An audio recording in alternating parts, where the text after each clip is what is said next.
तो हलचल सबके सामने रही, लेकिन इसी से जुड़ा हमारा आज का विशेष जो कहता है क्या बदलेगी बिहार की सियासत। चर्चा के लिए हमारे साथ जुड़े हैं धनंजय गिरी, बीजेपी के प्रवक्ता, साथ ही हमारे साथ जुड़े हैं डॉक्टर सूरज मंडल, आरजेडी के समर्थक हैं आप, और अनंत विजय, वरिष्ठ पत्रकार भी हमारे साथ जुड़े हुए हैं।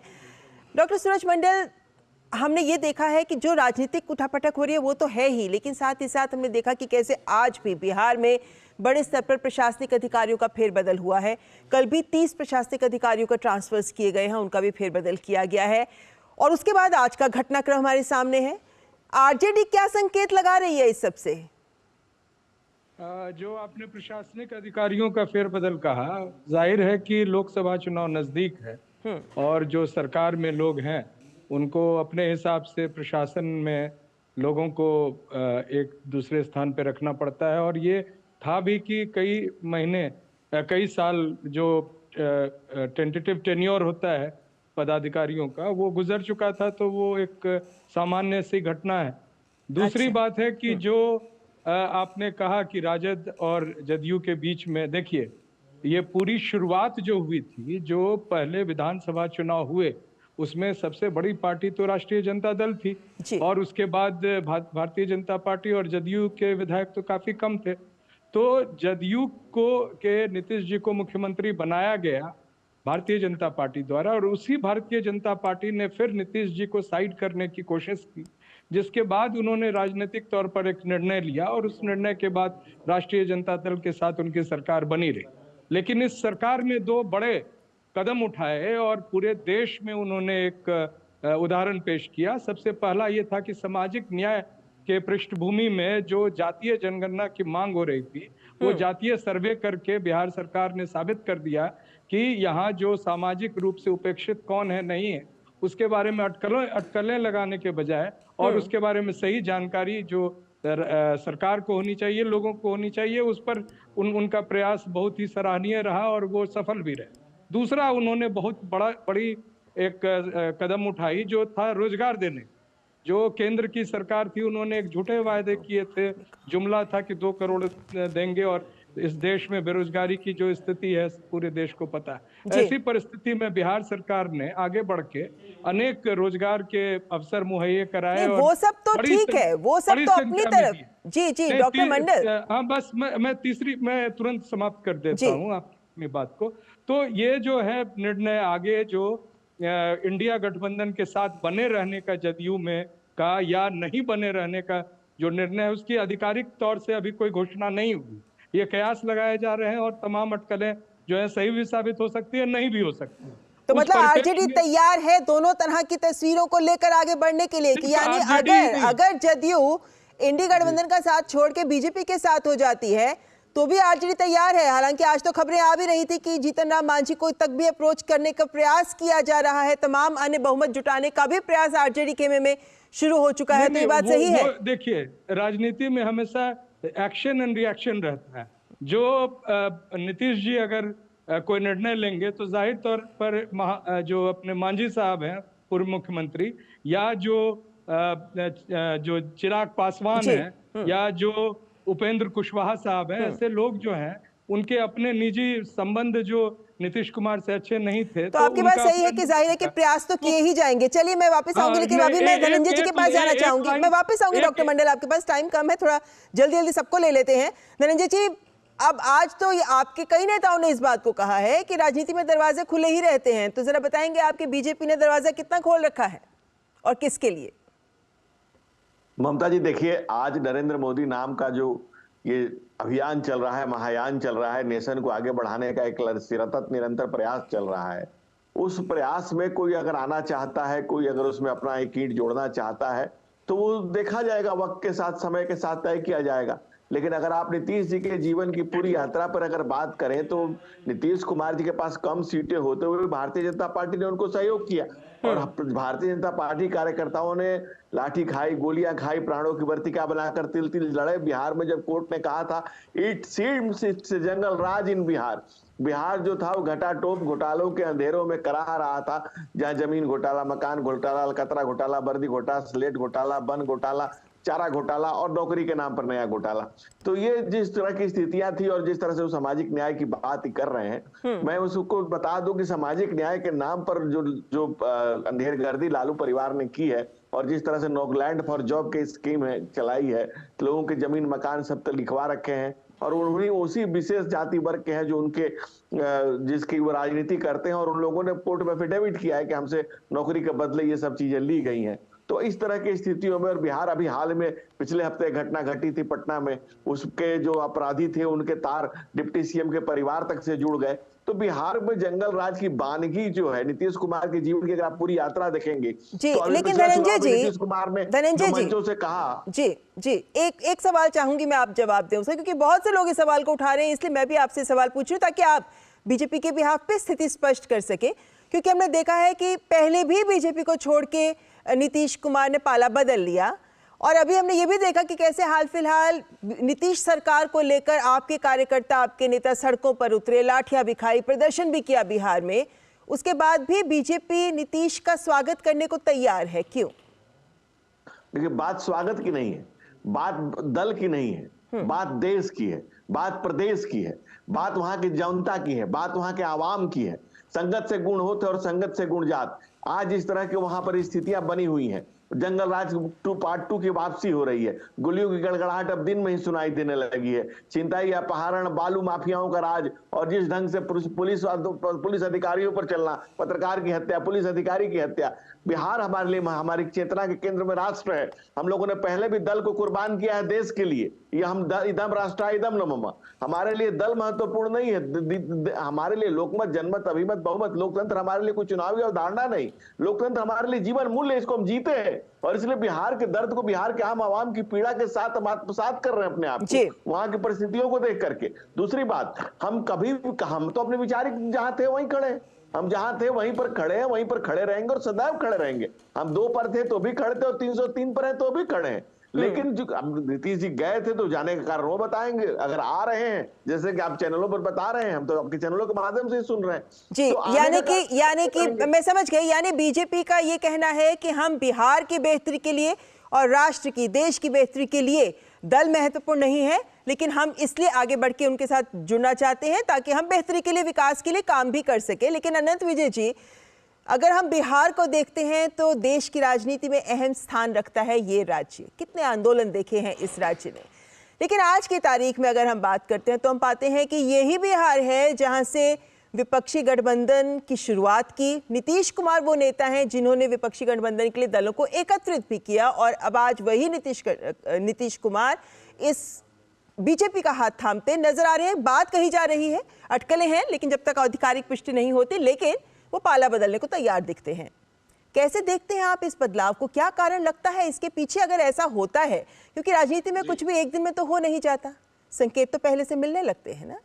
बिल्कुल ममता जी, मैं आपके प्रश्न के उत्तर पर आऊं उसके पहले इंटरनेट मीडिया पर, या जिसको सोशल मीडिया कहते हैं लोग, उस पर एक 3-4 पंक्तियां बहुत वायरल हो रही हैं सुबह से आज, वो मैं आपके दर्शकों और आपके साथ साझा करना चाहता हूं।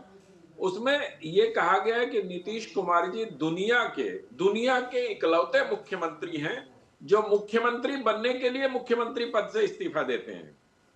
तो इससे बहुत कुछ स्पष्ट हो जाता है जी। तो मुझे ये लगता है, आपने म्यूट कर लिया है, शायद अनम्यूट कर लें।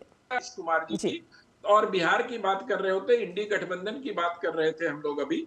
तो आपका जो प्रश्न था उस प्रश्न के मूल में हमें जाना चाहिए और उस प्रश्न के मूल में है कि जो सबसे बड़ा घटक दल इस INDIA गठबंधन का था कांग्रेस, उसकी प्राथमिकता में अभी गठबंधन दिख नहीं रहा है और उसकी इसी राजनीति की वजह से, इसी प्राथमिकता में नहीं लेने की वजह से गठबंधन दल के जितने भी दल हैं वो सब फ्रस्ट्रेट हो रहे हैं।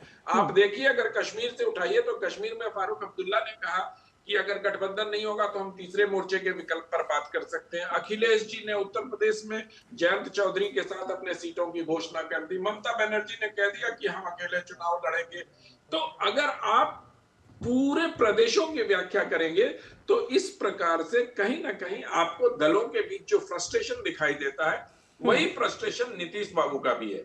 और नीतीश कुमार एक ऐसे नेता हैं जिन्होंने ये उम्मीद लगाई थी कि अगर उनको शुरुआती जब सितंबर अगस्त में ये कार्यक्रम नीतीश जी ने शुरू किया था, वो सोनिया गांधी से आके मिले थे, उसके बाद क्या हुआ कि नीतीश जी सेंटर स्टेज से बैक स्टेज में चले गए और लालू प्रसाद जी आगे आ गए। तो आप जो लोग बिहार की राजनीति को समझते हैं और लालू प्रसाद और नीतीश कुमार की राजनीति को समझते हैं, ये तय मानिए कि लालू प्रसाद अपने जीवन काल में कम से कम नीतीश जी को किसी राष्ट्रीय महत्वपूर्ण भूमिका में जाते हुए नहीं देख सकते हैं। इसके लिए चाहे उनको जो भी करना पड़ेगा, आप याद करिए पटना की बैठक में लालू प्रसाद जी ने नीतीश कुमार की मौजूदगी में ये कहा कि राहुल जी आप दुल्हा बनिए, हम लोग बाराती बनने के लिए तैयार हैं। तो आप ये कल्पना करिए कि एक व्यक्ति जिसने सभी को चुनाव के पहले इकट्ठे करने का जिम्मा स्वतः अपने ऊपर लिया और सबको जोड़ने का प्रयास किया, उसके सामने कहा जा रहा है कि राहुल जी आप दुल्हा बनिए। दुल्हा मतलब नेतृत्व करिए। और हम लेकिन अनंत विजय जी, आपने जो बात कही है ये महत्वपूर्ण है, क्योंकि अमूमन हम ये देख रहे हैं कि नीतीश कुमार का जी, एक मिनट अनंत जी, मुंबई तक में बढ़ता गया ममता जी। जी जी अनंत जी, आप जो बात कह रहे हैं कि आरजेडी या लालू प्रसाद यादव को लेकर आपने जो बात कही है, हालांकि सब लोगों का ये भी मानना रहा है कि ये जो नीतीश कुमार का पलटी खाना बोले या सरकार छोड़ना बोले या बीजेपी का दामन थामना बोले, लेकिन एक बात स्पष्ट है कि ये कहा जा रहा है कि इसके पीछे कांग्रेस की इनएक्टिविटी, कांग्रेस की सक्रियता में कमी होना वो एक बड़ा कारण रहा है। लेकिन आपने जिस तरीके से लालू प्रसाद की बात कही है या आपने आरजेडी के ऊपर जिस तरीके से निशाना साधा है, उसको लेकर जरूर मैं डॉक्टर मंडल के पास जाना पड़ूंगी। डॉक्टर मंडल, आप इस बात से कहां तक सहमत है कि आपको लगता है कि आरजेडी की राजनीतिक महत्वाकांक्षाएं भी या लालू प्रसाद यादव की राजनीतिक महत्वाकांक्षाएं भी इस पूरे स्थिति के लिए जिम्मेदार कहलाई जा सकती हैं? जी नहीं, वो ये बात सही नहीं है। लालू जी अपने तरफ से बहुत एकोमोडेटिव हैं, रहे हैं, और पहले भी वो आदरणीय रामविलास जी को भी राज्यसभा भेजने का एक बहुत बड़ा निर्णय लिया था और अभी भी नीतीश जी को समर्थन दिए। मैं दो तीन बातें अभी कहना चाहूँगा कि राजनीति में और प्रदेश में भी जनता सर्वोपरि, जनता का निर्णय जो है, अभी बात हमारे पत्रकार महोदय कर रहे थे सोशल मीडिया की। सोशल मीडिया में जो ट्रेंडिंग है वो ट्रेंडिंग बहुत ही एक नकारात्मक पहलू दिखाता है, जो बार बार पार्टियां बदलने की बात हो रही है। तो उस पर हम नहीं जाएंगे। अभी मैं ये स्पष्ट कर देना चाहता हूं कि बिहार में और पूरे देश में जनता जो है वो इंडिया गठबंधन के साथ है। उसमें कमी बेशी जो है वो लगभग उठापटक राजनीतिक रूप से चलती रहती है। लेकिन एक बड़ा प्रश्न यह भी है कि इस देश में एक मांग उठ रही है कि ईवीएम की जगह बैलेट पेपर से चुनाव, और उस पर अगर चुनाव होगा तो निश्चित तौर से भारतीय जनता पार्टी का वो मुद्दा अलग है। देखिए वो मुद्दा अलग है, लेकिन आपने अभी जो बात कही, आप ही की बात से सवाल लेना चाहती हूँ। आपने अभी बात कही कि जनता साथ है, चुनाव लड़ने के लिए तो नेता भी चाहिए ना। ममता बनर्जी भी आपको कह रही है कि बंगाल से हट जाइए, हम तो अकेले चुनाव लड़ेंगे।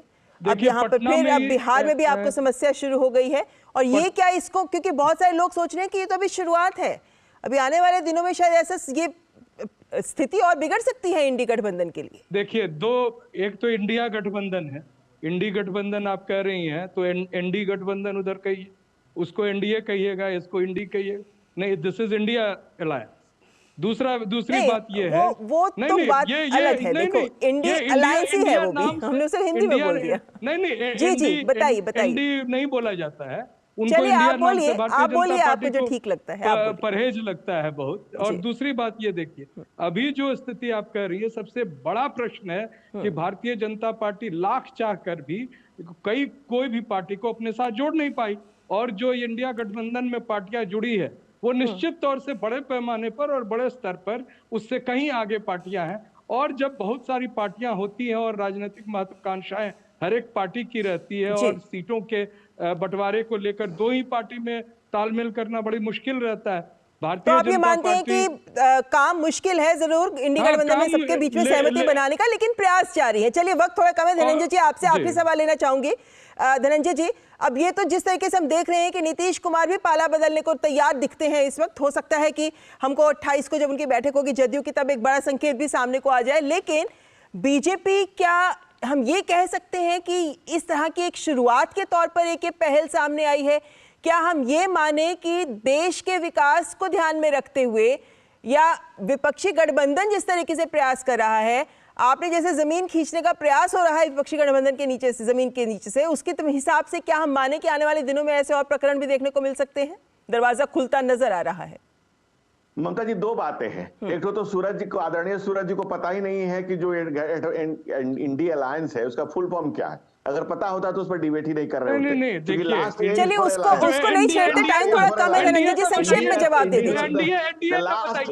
नेशनल डेमोक्रेटिक धनंजय जी अपनी बात करी थोड़ी संक्षेप में। उसको डॉक्टर मंडल, आपसे अनुरोध करती हूँ, आपने अपनी बात कही, वो भी उसको टेक्निकल फॉर्म से एक्सप्लेन करें, लेकिन चलिए आप सवाल का जवाब दें धनंजय जी, वक्त थोड़ा कम है। देखिए ममता जी, अभी तो भगदड़ शुरू हुई है। अभी तो आप देखते जाएंगी, कांग्रेस तो डूबेगी, ये सबको पता है। किसको किसको साथ लेकर, सवाल तो यहाँ खड़ा होता है। सभी दलों को पता है, ममता बनर्जी ने पहले भरी सभा में, भरी मीटिंग में कह दिया कि राहुल बाबा होते पारबो ना दास बाबा, और आप मल्लिकार्जुन खड़गे को आगे लाई। लेकिन कांग्रेस परिवार में 5 पीढ़ियों से जो सत्ता के सर्वदारदी कांग्रेस पार्टी ने रखी है, वो दूसरे को कैसे दे देती? तो ममता बनर्जी जी ने पहले से कह दिया। राहुल बाबा कश्मीर से कन्याकुमारी, कन्याकुमारी से कश्मीर, तमाम यात्राएं उनकी फ्लॉप रही। तो इस जो कांग्रेस के बोए कांटे अन्य दल क्यों बांटे? तो सभी दलों को पता है कि डूबती हुई कांग्रेस में, जो कांग्रेस एक विशेष दल होता था, अब शेष हो गया। इस चुनाव के बाद उसका शेष खोजने से नहीं मिलेंगे, तो उनके साथ अपने को शेष होने के लिए कौन कौन लगाए? तो ममता जी, अभी तो भगदड़ शुरू हुई है, इसकी अभी वानगी देखते जाइए। चलिए देखना होगा। यानी आपने संकेत स्पष्ट दे दिया है कि आने वाले वक्त में ये राजनीतिक हलचल कई मोर्चों पर नजर आ सकती है। फिलहाल वक्त इतना ही है। बहुत बहुत शुक्रिया मेरे सभी मेहमानों का हमारे साथ जुड़ने के लिए। धन्यवाद। बहुत धन्यवाद। और फिलहाल यह वक्त एक ब्रेक का। देखते रहें न्यूज़ नाइट। साल, बरस और सदी नहीं, एक युग गुजर जाएगा। उम्र न पूछो वंडर की, जब फर्क नजर आएगा। वंडर सीमेंट, फर्क नजर आएगा। ये नया भारत है, कभी हंसता कभी हंसाता है, हिसाब का पक्का है। जियो पेपर प्राप्त हुए। इस भारत की अलग ही पहचान है। जुड़े नए भारत से।